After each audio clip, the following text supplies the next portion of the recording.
It's not hard for me to live every day with gratitude because, yes, I'm living my dream job.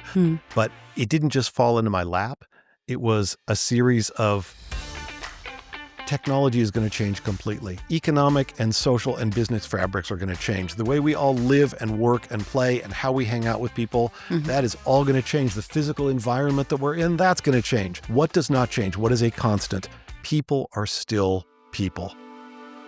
When I was in a deep season of grief, it was the first time that I had to kind of show up in a somewhat of a robotic way to not just ugly cry in the middle of like a meeting. But it was always the people on the other end that said, "Hey, are you good?" I felt this deep human connection. Like none of the metrics or the ROI or the ROAS really mattered in that moment. And I think there's a beauty to that. When it comes down to more specific ideas, like a startup is pitching you, I think there is quite a good rubric. Quick summary is there are 4 points if you're looking at a new idea.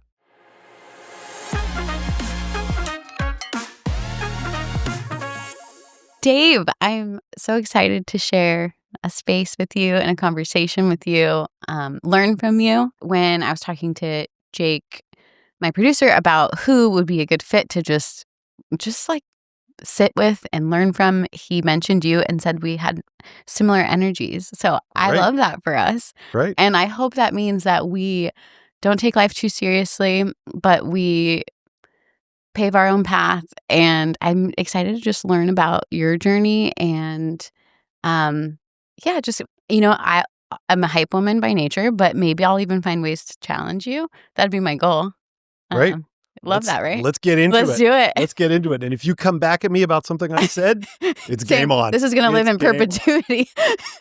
That's the beauty of it. I guess I want to start with, it's kind of fun to like research a person. And transparently, when I was looking at your resume and IDEO, and I was actually more curious sometimes about like the innovation club that was sunset after COVID, those kind of things. I want to like sit and have a beer and talk about all of the minutia that is not as flashy or sexy, but probably just as fun, or more fun. I'm like genuinely curious because you exude a lot of joy. Are you living your like dream job? Like, is this your dream, or did you make it your dream? It's not hard for me to live every day with gratitude because, yes, I'm living my dream job. But it didn't just fall into my lap. It was a series of chance events benefiting a prepared mind and benefiting someone who was willing to take some risks in the direction that he took. And I can tell you with complete sincerity, I love what I do. Yeah. I don't want to stop doing it. I never want to stop building. Yeah. And I enjoy it every day. It's not to say every minute is enjoyable. Right. But on the scale of days and months and years, it's just been a great career. Yeah. I feel like your career, it evolved, and I'm curious though. I mean, obviously you made a lot of right decisions. I think that's evident. That's all over the internet. Your accolades are everywhere. I guess I genuinely want to know though if there was a decision that still like maybe early in your career, maybe recently, that you're like, ooh, that was not my best. Like that was a risk I didn't take. I should have taken, or, because we tend to celebrate the easy stuff to celebrate, but there's probably some skeletons in that closet of that career. The way you put the question is very astute because most of my errors and most of the errors you see at people when they're decades into their career are errors of conservatism, staying at a place a little too long, not jumping at an opportunity that you might have, and so on. And so there are a couple different jobs that I had where I really think I stayed too long. And there are a couple times, especially when I was younger, where I feel like I was too compelled by what I regarded as external voices of authority and sort of the demands of conventional society, and I wasn't as willing as I should have to take risks. And I'm sorry about that in retrospect. Yeah, I mean, you probably took a lot of risks that absolutely paid off, and then some that didn't. You bet. I'm curious though that if there was ever a time where someone told you to take a risk and you were like, okay, because I trust you, because I think we should live in a mentorship society where we're like, helping the next person be better than us, that you took a risk and you were like, that was not worth it. Almost by the voice of someone else. You can take that in a couple of ways.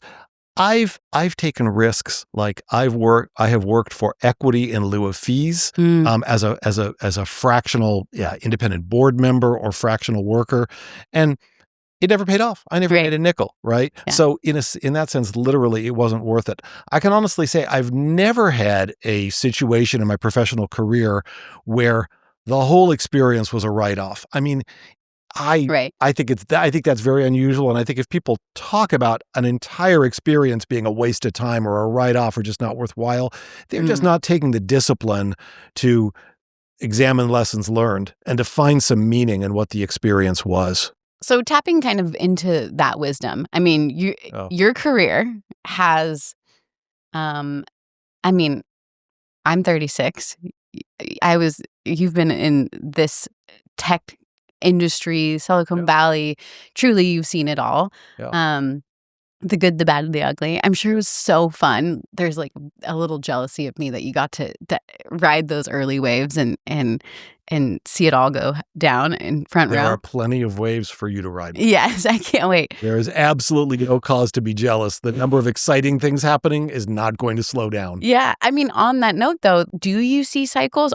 Because I know for me, I love the 90s. I love the 90s music. I love the 90s fashion. I say bring it back.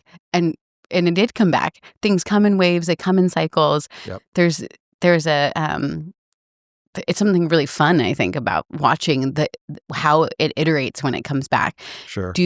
Have you noticed cycles? Absolutely. I want to extend you, and I'm sure many of our listeners have heard about the Gardner hype cycle, but I don't think it goes deep enough, and I want to extend it and tell you what I've seen, because one of the few benefits of growing older is, with the benefits of decades and decades of experience, you start to see patterns.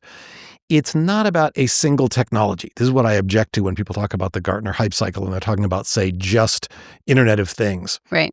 What I've seen consistently is amazing things happen, and you want to be on the lookout for these. Amazing things happen when multiple synergistic technologies emerge at the same time, and they all superpose on each other like waves crashing on the beach, right? We saw this, I was a kid, but we saw it with the personal computer revolution with magnetic storage and integrated circuits and advanced microprocessors all coming in at the same time. Right. I was right at the epicenter of the dot-com boom. That was exciting as hell, really. Late 90s, I was working right in Palo Alto. And what did you have? You had the enabling technologies of the internet, like TCP/IP, along with, new communications protocols, broadband, local area, and so on.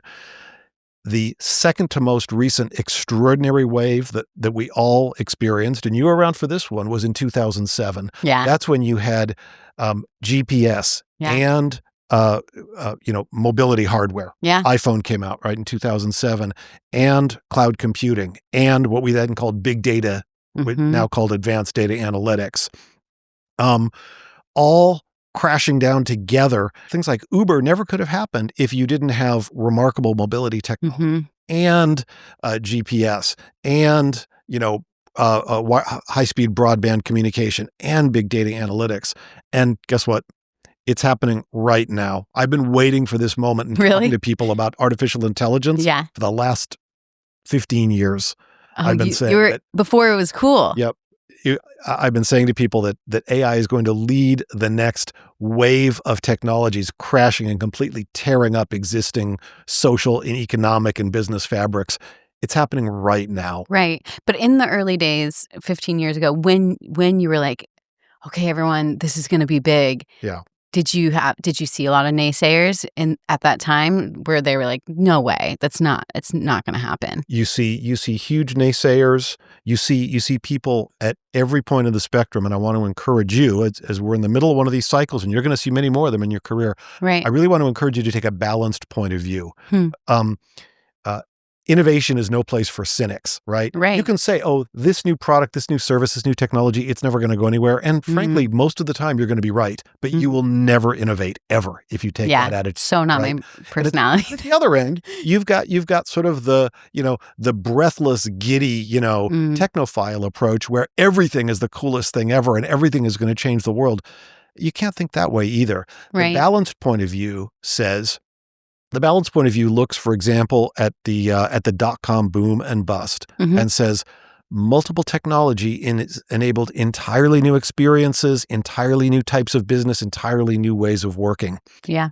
Associated with every bubble, including the bubble we're in right now around Gen AI, there is going to be a shakeout and there is going to be an asset deflation. No question. Right. And what's devilishly hard is to pick the durable winners there. I can tell you, I mean, people love to do the Monday morning quarterback thing. It was incredibly hard to figure out whether Lycos, Alta Vista, or Google was going to win, right? And only one among all of those entrants turned into a $3 trillion company. What do you think is the hidden criteria for that? Because I know that you can see right through it. You probably have X-ray vision to a lot of these conversations with younger companies, and you'll say, this one's it and this one's not. What's your framework? What's your matrix that you're running it through? So the first thing I'll say is I'd be cautious about framework or matrix. And ever? When it comes to a question, we'll talk about frameworks and metrics regarding specific businesses, right? Like if I'm proposing to you, if you're a coach in a pitch day and I'm proposing a specific new line of business, either within a large company or as a startup, there are specific frameworks or rubrics or algorithms that we can get into. Right. But for big questions like, is social media going to go somewhere or not? Something that we all wondered about, 25 years ago. We looked at what, Facebook and MySpace that nobody even remembers were coming out with. Thinking, is this going to go somewhere? That was like a formative part of my psyche. Okay, there you go. You had to put 10 friends and put them in order. I mean, it was a big deal. Right. No, absolutely. I'm going to give you two ways to think about the answer to your question. And this is for very, very big trends. Where's AI going? Right. Where's metaverse going? Right. Big, hairy, audacious trends. I think number one is ask yourself, is there value exchange happening? Or another way to put it is, really, does anybody want this? Right. Right? Exactly what are the benefits of an NFT?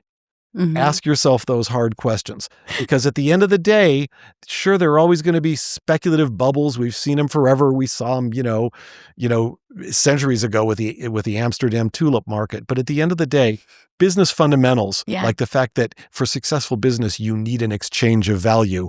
If you give me money, I have to give you something that provides value in some way, entertainment, information, transportation, whatever it is. That's a simple question. We feel like not enough people ask, too many people get wrapped up in business specifics, revenue planning, tech feasibility, and they don't ask the question, hey, does anybody want this? Yeah. Does this new trend or this new technology lead to anything that anybody wants? The second thing that I urge you to do is broader and less satisfying, but I'll tell you, life experience and an understanding of the human condition, and is the single most powerful tool towards evaluating big, broad new trends. And let me tell you why I say that. Let me tell you why I think your literature teacher is every bit as important, for example, as your business mentor. Right. It's because over an increasingly rapid cycle, technology is going to change completely.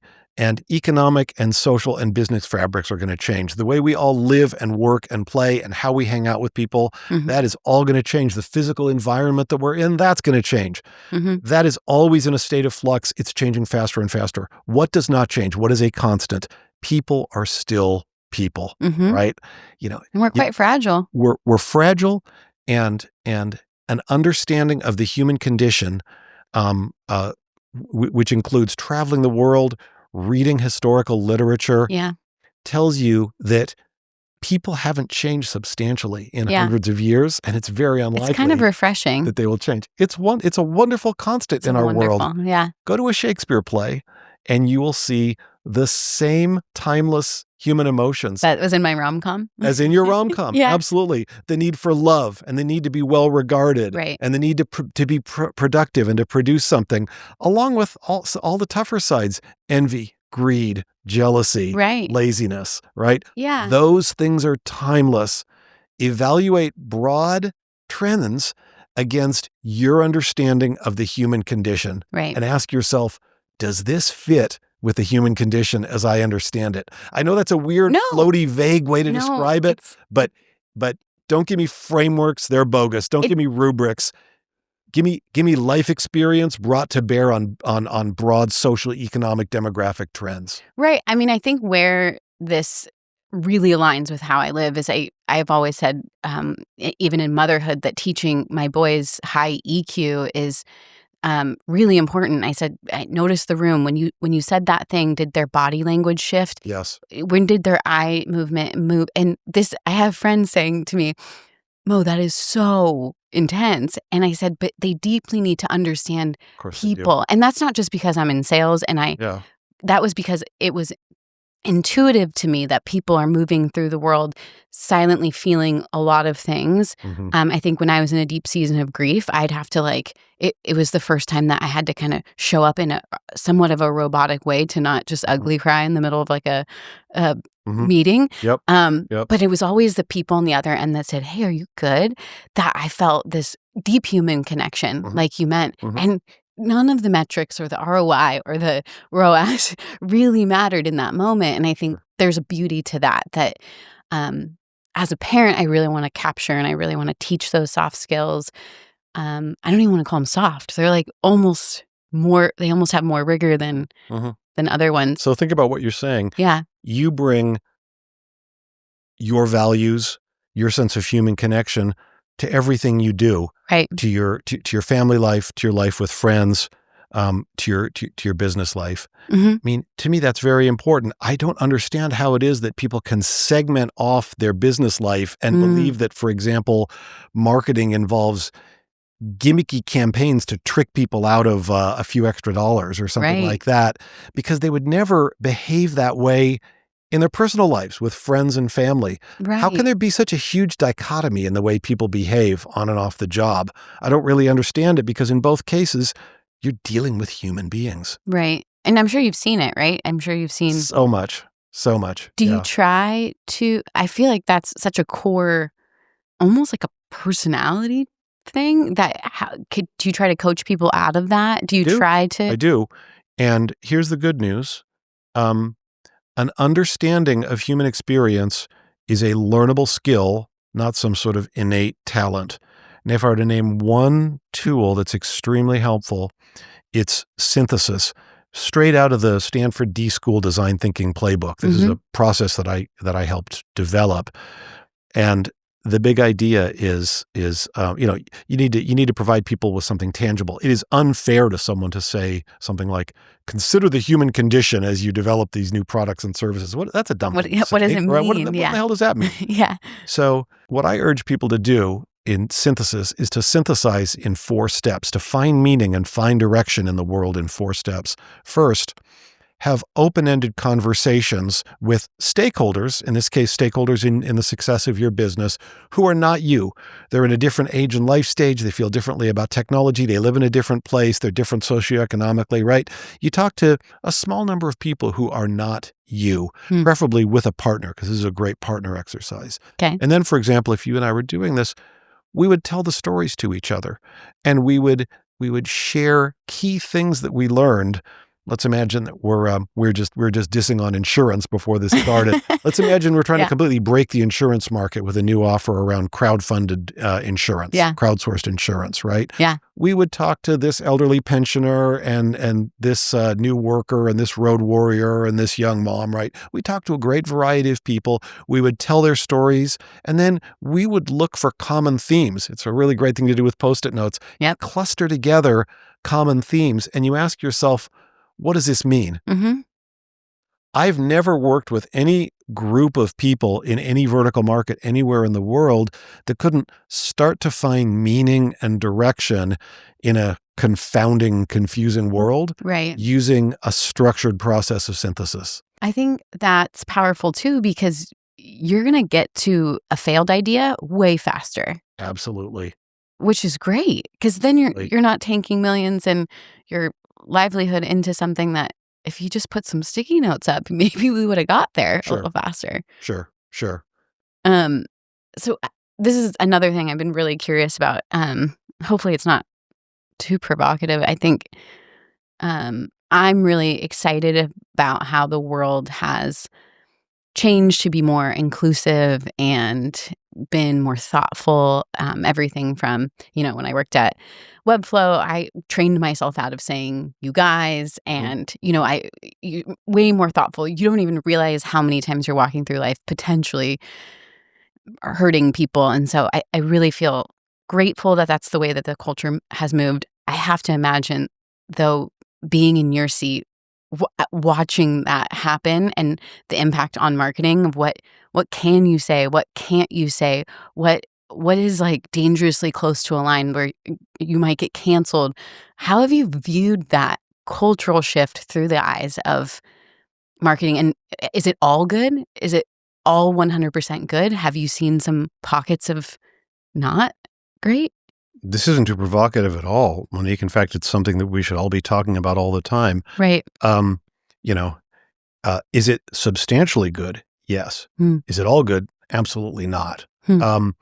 What I love seeing is your generation and the generations behind you growing up from the very beginning to be more inclusive, more empathetic, and more understanding towards all kinds of worldviews. So much more inclusive around sexual orientation, around race. I can't wait for you and for the generations behind you to get into positions of power in industry and in government and in academia, because I think that inclusiveness and that lack of othering is so key to addressing a lot of the most serious problems we face in the world today, including war. It's very hard to go to war if you're bad at othering people and bad at calling people them, right? Right. That said, something I've seen all my life is people who preach tolerance but are extremely intolerant themselves. Yeah. I do not think that if someone wants to peacefully espouse a political point of view, far left, far right, or anywhere else, that person should be unable to speak, should be subjected to threats of violence. I'm extremely concerned on college campuses where there's huge quantitative evidence that people are now much less comfortable sharing their actual beliefs and their actual feelings if they do not line up with prevailing attitudes on campus. That's just inexcusable. Dangerous, yeah. I'm a man who believes fundamentally in pluralism. I'm a man who believes fundamentally, and this is from my life experience, that two simultaneous points of view can both be correct. Right. And that it's a real achievement in human nature to hold two simultaneous points of view, for example, the benefits of both a Republican and a Democratic political platform in your mind, and to earnestly see the benefits of both. And I am really unhappy with the level of intolerance and actual prejudicial behavior that I see against people with unpopular points of view, particularly on university campuses. Yeah, I mean, it feels like it's really in the media right now too, of just these were our core fundamental rights, and how scary for people to feel silence. I think that changes the trajectory of whole cultures. Silence, and I think we've seen horrible outputs of that, even just with minorities. To your point, not being in power for so many decades. I often wonder, your persona, would be an ICP. Ideal customer profile of a lot of things that I've ever sold in my SaaS career. I would try to understand what made you want to buy something, and I often in some sense you're somewhat of a gatekeeper of what big businesses or large ideas are buying or not buying. Whereas if there was a Black woman in that seat, what tools, what decisions would she have made? Sometimes I wonder about what that what that power shift would look like. And I'm excited for it, as you're excited for it. Can't wait. Because you're not like sitting there at the table trying to defend your position of Absolutely I'm right not. and wrong. Absolutely not. What I'm unhappy about, and I hope it doesn't come off as a defensive posture, is intolerance and whatever the opposite of pluralism is. Yeah. Narrow-mindedness to the point of extremism. Right. And extremists are literally unable to even imagine the correctness of any view other than their own. Right. That just worries the hell out of me. Yeah. Yeah. I mean, I think too, even thinking about my role that I just took here at Leica, which is why we're sitting in this seat, and them and this podcast, just really wanting to start a conversation around AI and pull out some of the, it's not all going to be hype. There's going to be some outcry here. And, Leica is doing image generation at scale for e-commerce. And I'm ready to sit across from photographers and have them say, you're ruining the arts. I want to hear it. And I want to hold it. And then I want to have a seat at the table so that, because this is going to happen. Yes. AI image generation, AI models, scaling e-commerce, high fashion photo shoots. This is happening. Yes. And I want to be at the table so that I can do it well. But I think it takes a bit of resilience. Like, I need to be okay with people yelling at me that that's horrible and I'm killing the arts. And I need to hold that and sit with that and care about that. I'm thrilled that you put yourself in that position rather than either ignoring or avoiding any feedback that doesn't line up with your own personal values. Because that's kind of what we're saying, and path forward. This has been an issue that I've dealt with my whole life. And I mean, here's an example from decades ago. But the basic message is similar, Monique. I'm an electrical engineer by training, and in the 80s, there was a huge military buildup in the United States, and I'd come back. I'd speak. I was a recent grad, and I'd come back and I'd speak to engineering groups at Berkeley. And what I would tell them is, look, there are any number of perspectives. The question about working for the military always came up. And I would always tell them, look, there are any number of perspectives that I can accept. A perspective that says, look, we already have 3 times over the number of nuclear weapons to kill everyone in the world and destroy our environment. I don't want any part of that. I can accept that. I can accept a point of view that says, I think the world is a dangerous place, and I think we need peacekeeping tools and tools for deterrence at every level, on the state and local and national level. What I never put up with, and what I urged people never to do, is to say, "Oh, I just don't think about it." Yeah, I don't know. You have to take a stand on an issue as serious as, should I work with the military? Should I work for a big oil company? Should I work in a way that advances the global spread of generative artificial intelligence? You have to take a stand, and you have to decide what you believe. And it's kind of embarrassing at first. It's almost like, you feel like you're writing a high school civics paper or something. You're like embarrassed by what you're writing, but you have to ask yourself, what do I believe? It is so important. I've had a couple of these now, and I ask a lot about motherhood. I notice maybe a slight bias that maybe there's not as much curiosity around fatherhood or parenthood directed at you, but I think probably fatherhood and all of the things that we're talking about has probably played a key role in how you've shaped your thinking. And so I'm curious how fatherhood, parenthood has played a role in your career. Parenthood is by far the most profound experience I've ever had. My kids are grown now. I have a 26-year-old living in New York and a 29-year-old living in Washington, D.C. And the best answer I can give you as to how parenthood played in my career is, all of a sudden, when you're a parent, you have to ask yourself, to the conversation we were having a little earlier, in so many situations, what do I believe? I never really had to ask myself how much screen time is okay. Before I had children, right? Because I was busy and I was never worried that I was, watching too much TV. And then all of a sudden, an issue for me, and I'm sure an even bigger issue for you, is this challenging issue, for instance, of, one of 57 or 512 issues you run into as a parent. Yeah. And you have to make a decision. And I think parenthood was healthy for me in that it got me more in the habit of examining what I believe in the same way that I would decide, how can I be a good father to my two young boys? What kind of example do I want to set? What decisions am I going to help them make?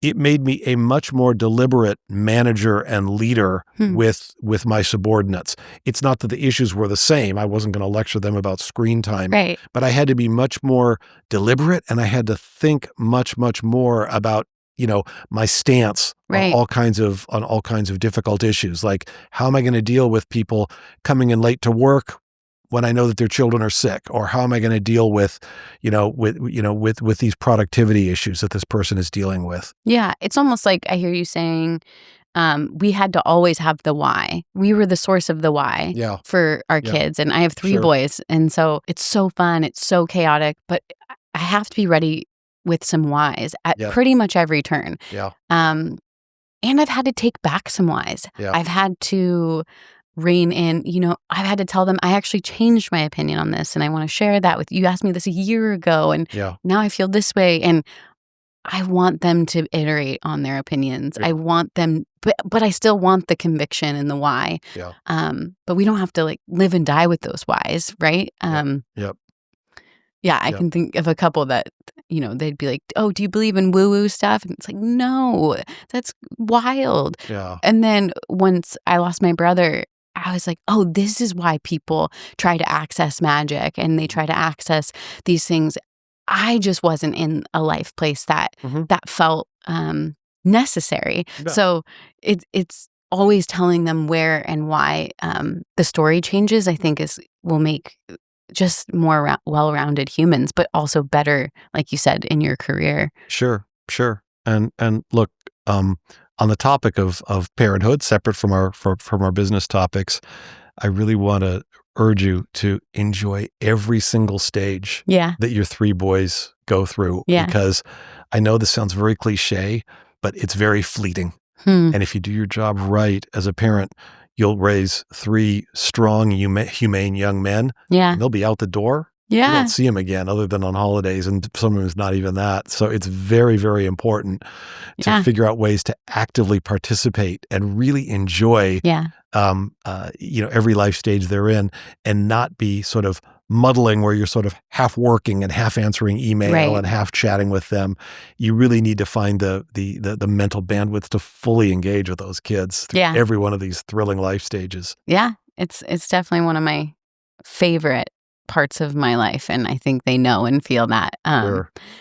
It's definitely a gift and a joy and a challenge, and interesting to be in a place of I'm really grateful for the time I'm living in, that I can host a podcast and fly to New York for a meeting and be there for soccer practice. Like, that is so empowering, and it's so life-giving that I can hold those, because one, I have an amazing partner, but even with all of those things, it's empowering to still be present. So look, this is just one more example of a reason that every day, I know it's another cliche, but you really need to live with gratitude. You really need to remind yourself every single day how remarkably lucky you are to live in Bend with this remarkable, schedule, and this wonderful partner, and this fabulous family, this wonderful group of friends, and everything else. Yeah. I agree that living with gratitude, I think, shows up in my work. It even shows up sometimes in,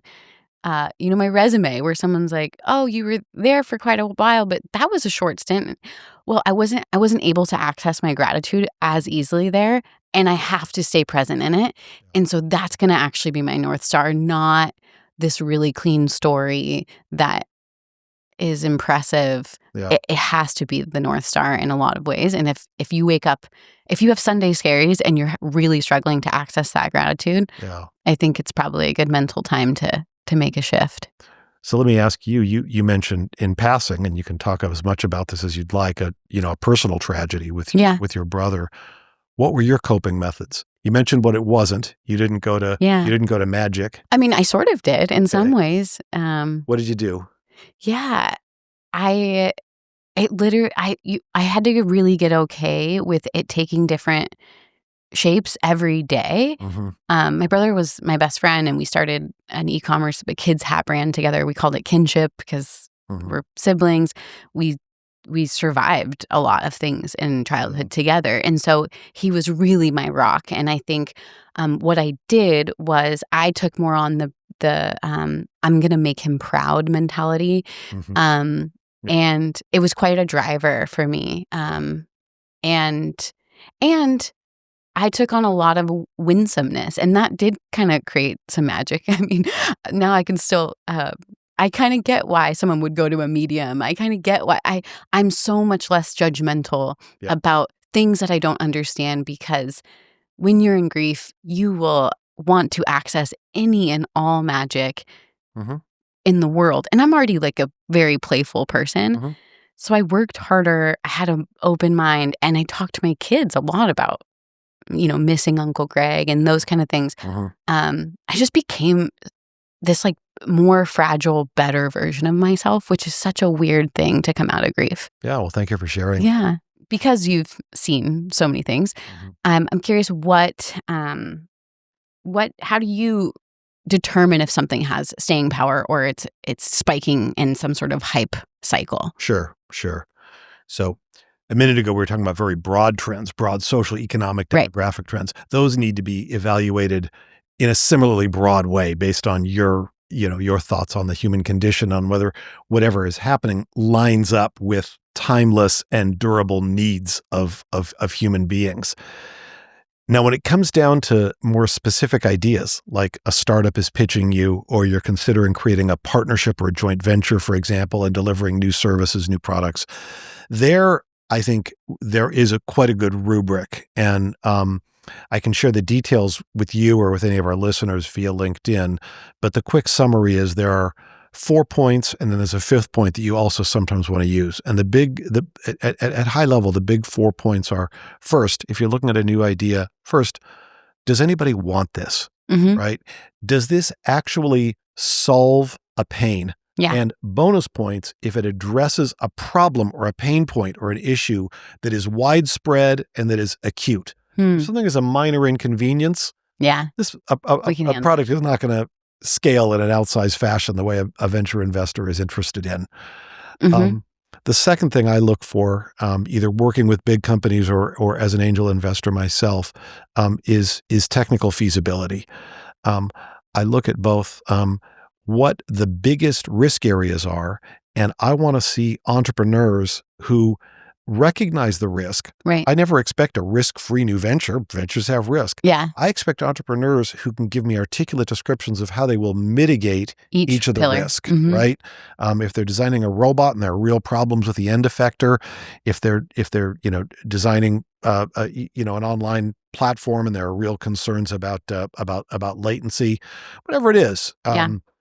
I want them to state the risk areas for me. I want them to categorize them, and I want to hear how people are going to mitigate them.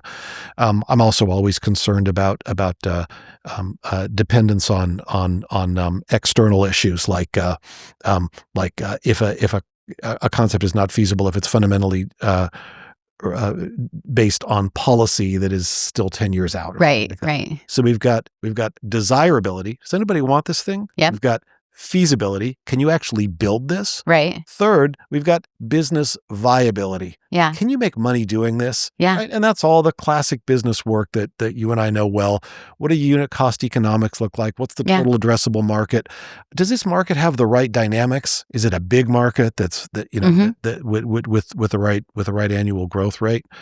And then fourth, but definitely not in fourth place, is team capability. Is this a group of people that have worked together before? Have they returned money to investors in the past? Have they demonstrated that they are a team that can execute? So each of those 4 questions: desirability, customer desirability, technical feasibility, business viability or business and policy viability and team capability, those break down into a whole bunch of sub-questions that I always dig into. Happy to share that offline with you or anybody else if they're interested. And then the fifth area, which applies to big companies that I work with that are trying to create, build, and launch new ventures from within, is mothership suitability. Is this the right thing for Nestle or for Stanley Black & Decker? That'd be devastating. To be creating, yeah, right? I mean, it'd be kind of devastating to hit all the other ones and you're like, but this is strangely off-brand for us. If it is, right. No, that's a really astute point. And so let's dig into that. Yeah. What does off-brand mean? When can you say this is strangely off-brand? Yeah. It's really helpful to define adjacencies. Usually when people say adjacencies, it's either a new product, new service, or new market. Yeah. I think adjacencies is a new go-to-market channel. It can be a new supply chain. It can be a new strategic partner. It can be a new enabling technology. Those are all adjacencies. And if you're looking at something that is 2 or 3 adjacencies away from your core as a huge company, it's still suitable for you. It's especially suitable because it's going to drag you into a new area that is not normally something that you would find yourself in. Because big companies are all about doing well at delivering what they're already delivering. Right? Yeah. On the other hand, if you're 12 adjacencies away from your core, right? That's tough. If you're all about food and you've only ever created food, and all of a sudden I want you to make integrated circuits, it's just too far. Yeah. To your point, too far. It is off brand. Yeah. And it just doesn't make any sense. I mean, I feel like I've seen it in my, wait, did this company just start a basketball team? Like there are those moments where there are. You go, who approved this? Yeah. you know? Yeah. I find it somewhat fun, but that's because I didn't put money into it or time. Sure. But what about kind of the challenge statement?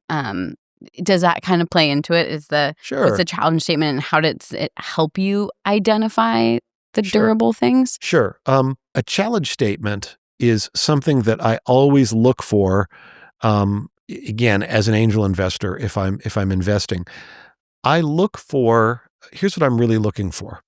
I'm looking for all the things I just mentioned to you, right? I'm looking for a discussion of mitigating technical risks and why I should be excited about the market and why I should believe in the team and why customers will love this. I'm looking for that to be knit into a narrative, preferably, rather than presented as a series of boring PowerPoints where I'm bored, 2 slides in and thinking, God, are there 30 more slides I have to listen to? I want a story. Yeah. I want a persona-based story.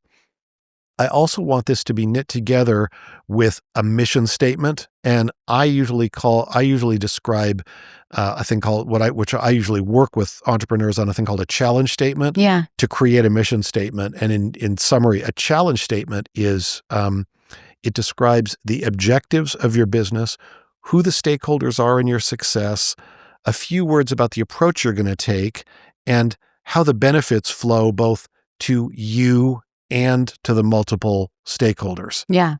And I find that to be a really, really good summary. Yeah. And it doesn't seem too rigorous. Like, it doesn't seem like the cool, funky stuff would get blocked. It does seem like it allows for really a range of ideas and concepts. It does. I mean, what you and I need, if we're entrepreneurs, whether we're entrepreneurs in a big company or entrepreneurs, what we need is 2 things. We need a North Star, which is a vision that we're all excited about and that we're unified about. Yep. And we need guardrails because time is short, especially if you're running a startup. And you and I need to be satisfied that everything we do fits within the boundaries or the guardrails stated by a challenge statement. So imagine that you're going off to interview some marketing expert or something. Is this a good use of your time? You can always use the challenge statement to say, if this advances the objectives in the challenge statement, I should be doing it. And if it's outside the purview of the challenge statement, we either need to change our challenge statement or I shouldn't be doing it because I need to stay focused. Yeah. I think where I've gotten poor advice in that area is ask yourself, does this drive revenue? Yes. And I think people can really get lost in the weeds with that one. Absolutely. These are 2 classic lost in the weeds areas. Is is people spend ridiculous amounts of time on revenue spreadsheets and on unit cost analysis and things like that before they've ever established whether this is just anything that anybody wants. That's issue number one. And also, people spend extraordinary amounts of time studying the nuances of new technology, again, before they, the enabling technology behind a product or service, before they ask themselves, hey, does anybody want this? Yeah. Those are two classic, grossly inefficient time wasters that are epidemic behaviors in big companies right now. Yeah. I've seen it everywhere all over the world. Yeah. And part of you probably wants to say, have you heard of design thinking? Have you seen a sticky note? Sure. I can see as you got more mature in your career that would get a little bit more, you'd have a little less patience for that. I owe it to people to have less patience. They're paying me good money. They're either giving me equity if I'm an independent board member, or they're paying me a handsome consulting rate to tell them, no, stop. We're gonna do sticky notes. Then we are gonna identify the biggest risk areas around, say, customer desirability, and we're gonna mitigate those risks with the minimum necessary resources. And the minimum necessary expenditures. We might, we might make simple wireframe. We might make simple wireframes of a website, of a dashboard or a landing page, just to get people's responses to it.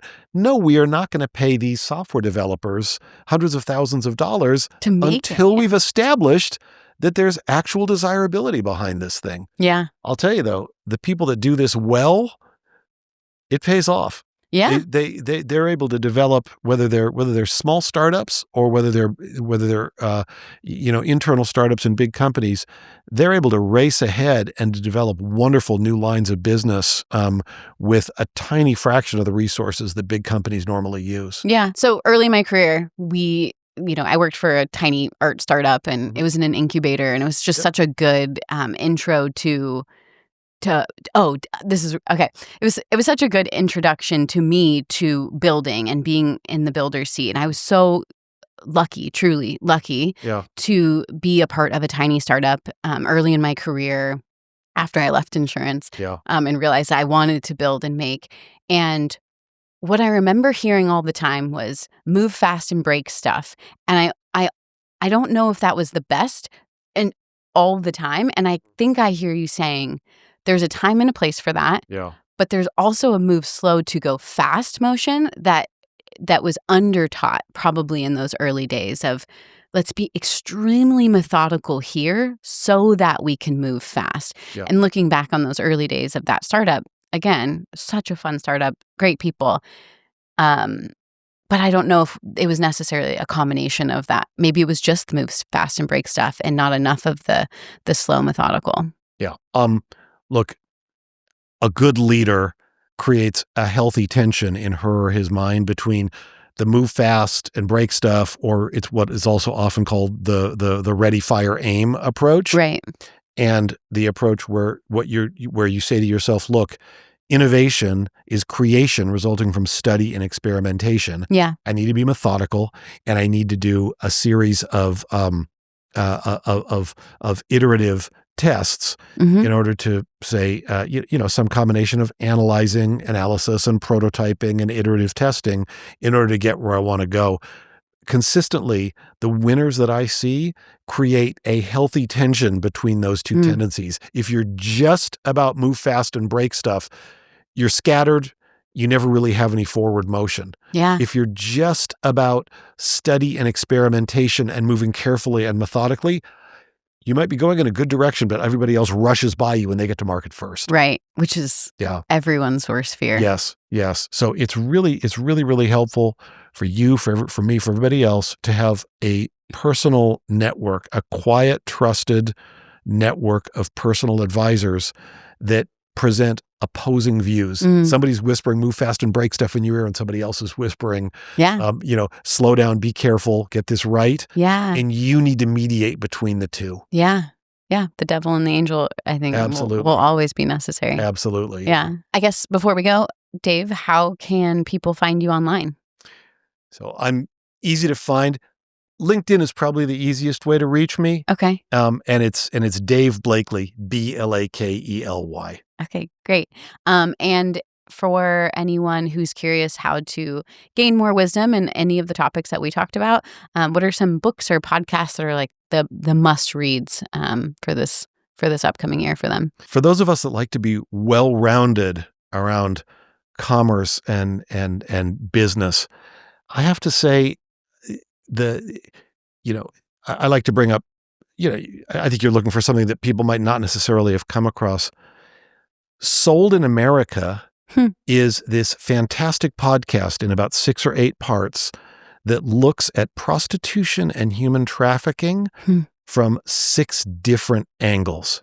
And it is absolutely fantastic. It is one of the best podcasts I've ever listened to. Wow. I mean, yeah, it's kind of what we talked about, looking at everything, especially a topic like that from every angle. We should be doing. Yeah. It's a pretty well-known fact that as human beings, we spend a lot of time either reliving and questioning things that happened in the past, and it's not very productive once you re-examine something for the 57th time, or being anxious about the future and about things that you can't control. And in terms of novels, this beautiful story about a man who's coming to terms with his past and coming to terms with something that always puzzled him in his past is Sense of an Ending by Julian Barnes. I've read it twice now, and I just think it's the most remarkable book around coming to terms with unresolved elements from your past life,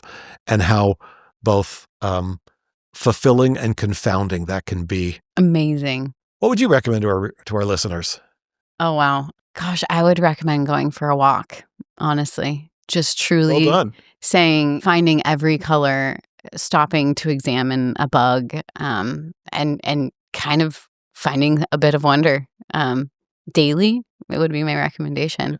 Find some whimsy, find some leaves, hydrate.